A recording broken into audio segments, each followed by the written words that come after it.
पाठ 3 वक्त की सूझ। पठन से पूर्व सही समय पर जागरूक व्यक्ति के कार्य उसे सफलता की ओर अग्रसर करते हैं। किसी विपत्ति से घबराकर भागने और लक्ष्य को ध्यान में रखकर चलने में अंतर होता है। इसलिए रेल में चने बेचने वाले लड़के हरखू ने सबको मुसीबत से बचा लिया, अन्यथा लोग घबराकर लुट ही जाते। ले लो चने कुरमुरे मसालेदार, जो भी खाए मांगे बार बार। तीखी सुरीली आवाज में हरखू पुकार लगा रहा था। गले में डोरी के सहारे चने का भरा टोकरा लटकाए वह एक कंपार्टमेंट से दूसरे कंपार्टमेंट में जा रहा था। ले लो बाबू, सफर की थकान दूर हो जाएगी। ले लो चने कुरमुरे मसालेदार। 13-14 वर्ष का हरखू इसी तरह सुरीली आवाज में अपने चनों का गुणगान करता जा रहा था। कहीं कहीं कोई मुसाफिर उसे रोककर 1 रुपए के चने मांगता तो हरखू उसे तत्परता से किनारे से एक चौकोर कागज निकालकर चने उसमें डालता, डिब्बे में भरी चटपटी मसालेदार बुकनी छिड़कता और ऊपर से नींबू की 8-10 बूंदें टपका देता। 10 बरस का था हरखू जब उसने यह धंधा शुरू किया था।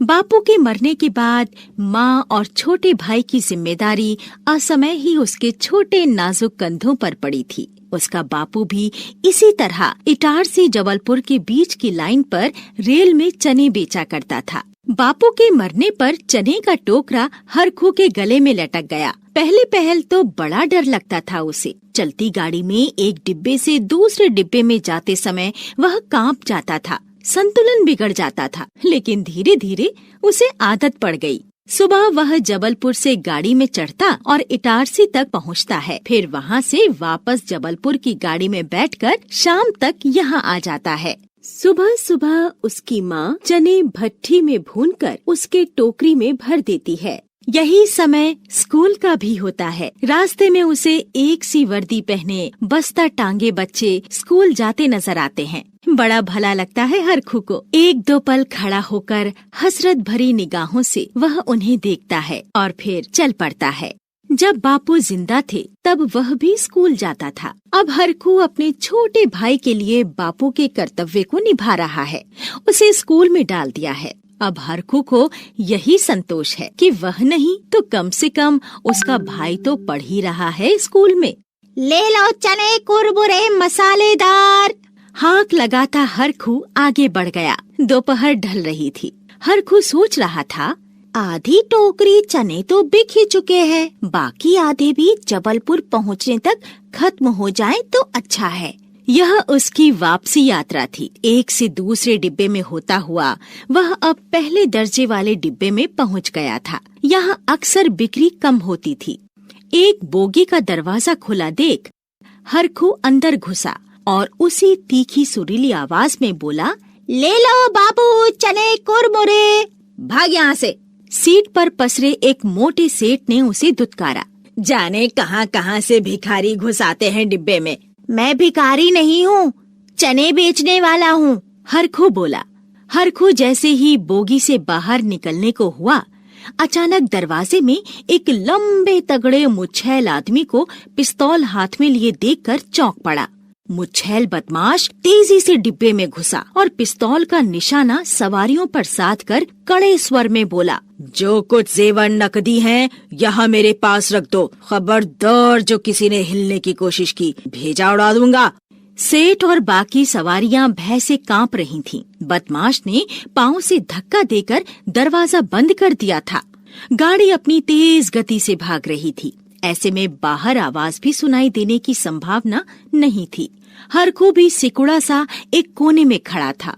सवारियां जेब से नकदी निकालकर बर्थ के एक कोने में रखने लगी। जल्दी करो, बदमाश पिस्तौल लहराकर सेठ से बोला। तू अपना ये ब्रीफकेस मेरे हवाले कर दे। अपनी सेठानी को भी बोल, गहने उतार कर धर दे यहाँ। हरखू ने देखा सेठ की बगल में बैठी सेठानी गहनों से लदी बैठी है। जल्दी ब्रीफकेस इधर करो वरना। बदमाश की धमकी से सेठ के माथे से पसीना चुहचुहाया। सेठ के कांपते शरीर को देखकर हरखू समझ गया कि ब्रीफकेस में जरूर कोई कीमती चीज है या फिर शायद नकदी भरी होगी। भय से सुबकती हुई सेठानी ने भी गहने उतारने शुरू कर दिए थे।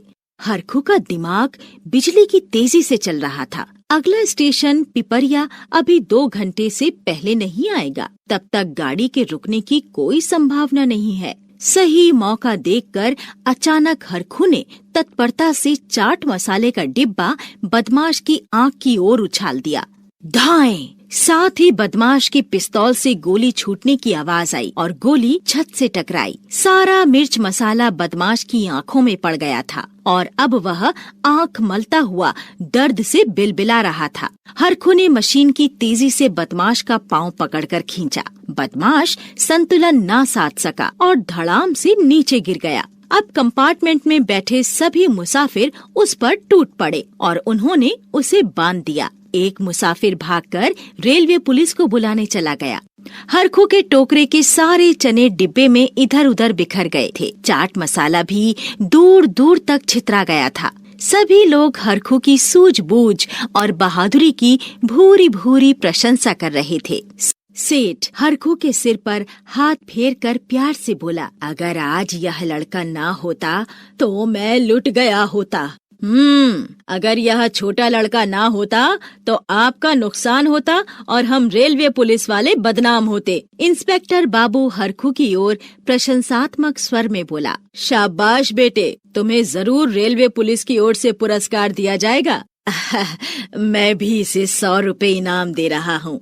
सेठ ने जेब से 100 रुपए का नोट निकालकर हरखू को पकड़ाना चाहा तो हरखू बोला, मैं भीख नहीं लेता सेठ जी, और आपसे 100 रुपए पाने के लिए मैंने यह सब कुछ नहीं किया था।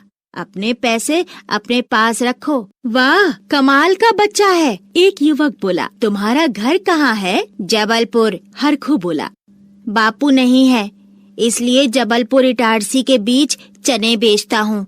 छोटे भाई को स्कूल में पढ़ा रहा हूँ। तुम नहीं पढ़ते क्या? पढ़ने का तो बहुत मन है, पर फिर कमाई कहाँ से होगी?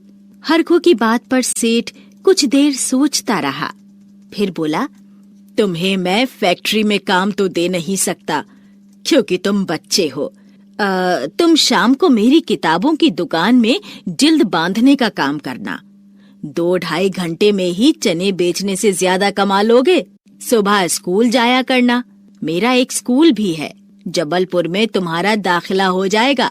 फीस भी माफ करवा दूंगा। किताबें कॉपियाँ स्कूल के फंड से दिलवा दूंगा। ठीक है ना? यह तो भीख नहीं है। हाँ। हरखू खुश हो गया। यह कार्ड रख लो, इसमें मेरा नाम पता है। कल सुबह आकर मिल लेना। सेठ ने हरखू को कार्ड थमा दिया। कार्ड हाथ में थामे हरखू सोच में डूबा हुआ था। अपनी कल्पना में वह सफेद वर्दी पहने बस्ता टांगे स्कूल जा रहा था। लेखिका कमला चमोला।